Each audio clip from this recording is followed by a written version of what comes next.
Hello and welcome to the first review of the new year. Today, Masterpiece Voltron.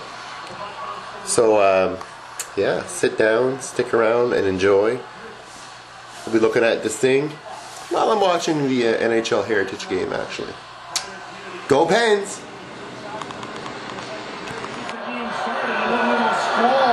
In off the lake, and you notice how it's going a little sideways. The wind has picked up, and let's not forget that the clock is going to stop right at the 10-minute mark. So really only 2:42 for the way the teams are going this way. And if they will change ends.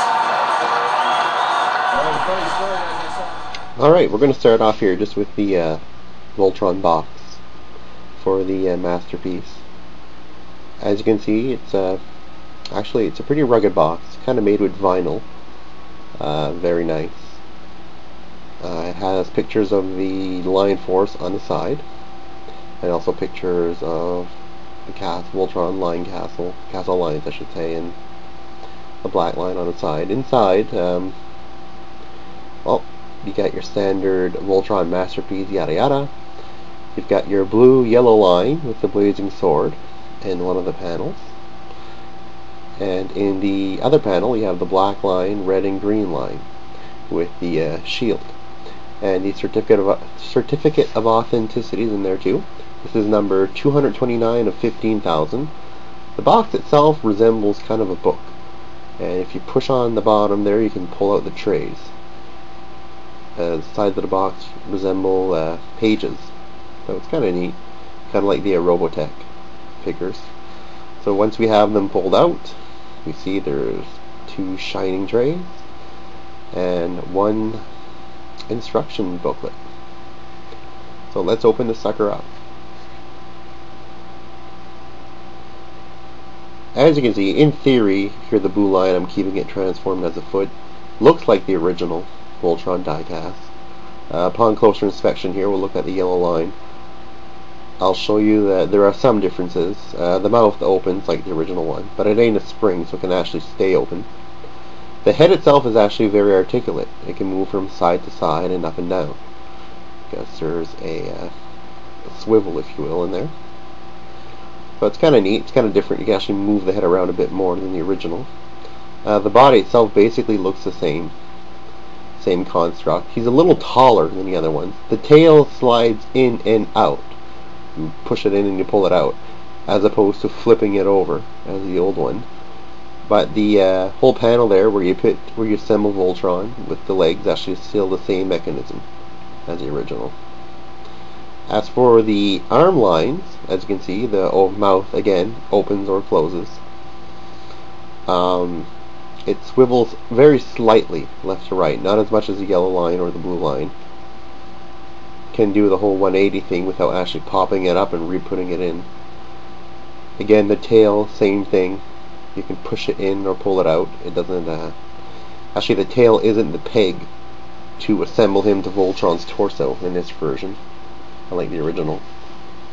The black line is actually the most different one of the whole gang. He has the mouth that opens and closes. You can, which the original had too, but you can actually put Voltron's face, push it up higher in his palette so you don't actually see it in line mode. The back legs are very articulate because they got a joint there, a swivel, as I'm going to show you right here. The whole body, torso, does move a little bit left to right. Not a full 360, but it does swivel a bit. The joints here are a bit, the bottom legs, you can move them around.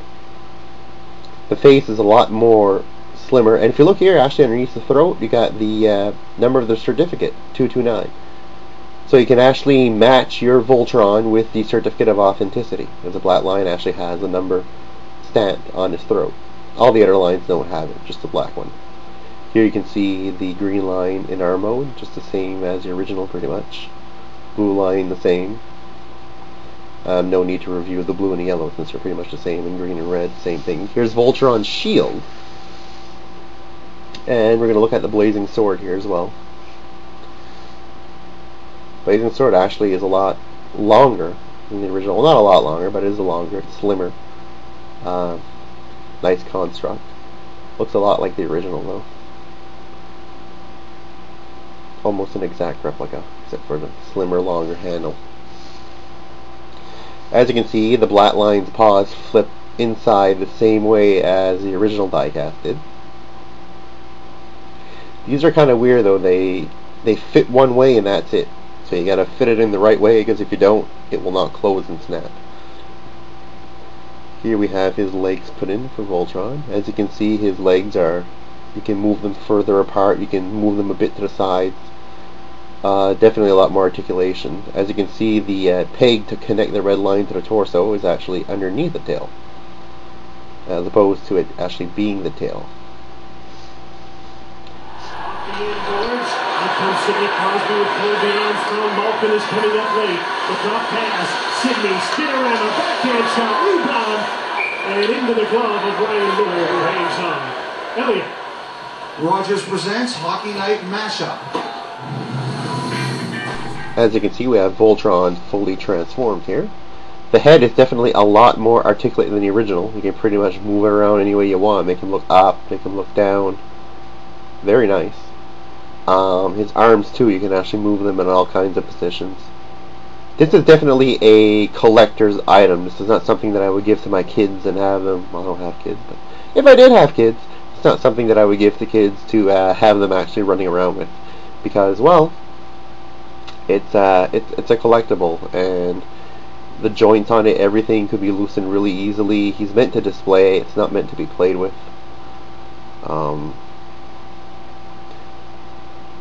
He's very bottom heavy because there's a lot of die cast in the two bottom lines. He poses well, as you can see. The cool thing is the he actually tilted the bottom heads of the two bottom lines around, which is kind of neat. You can give him more of a realistic cartoon feel. The red and green lion, if you look, we're going to look here closely inside of their hands, actually, inside of their mouths. The red lion has a peg, and you can actually put the blazing sword in it. Hook it into the peg so it holds better. There's a little prong that sticks out of the blazing sword. So if we put it in here and just push her in there, he's going to have a very tight grip of the sword, which is very cool. Green lion, basically the same concept. She has a little peg inside the mouth too, which is used to hold the shield. So we're going to go around here and we're going to fit the shield inside the green line, and there you have it.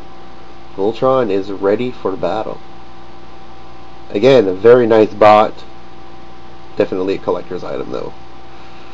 And if you look at him from the back here, he looks pretty much like the original in the back, I find anyways, with the exception of the head. Because the head does have that swivel on it to make him be able to move it around from left to right and up and down, as you can see. Definitely a nice addition to the toy. Changing his mind when he goes and takes a shot. Remember, you can stay at the same end too. I think that's what Ryan Miller is going to do, is stay at the same end here, and all the shootout will be at one end.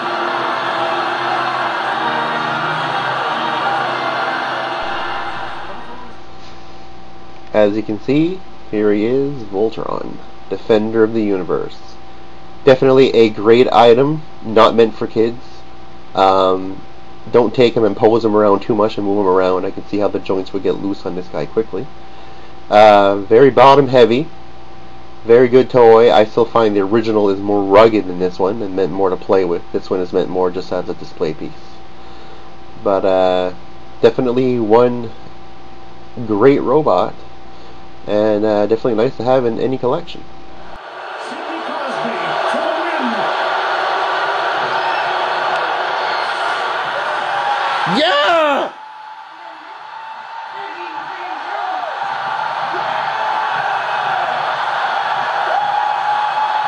Penguins win.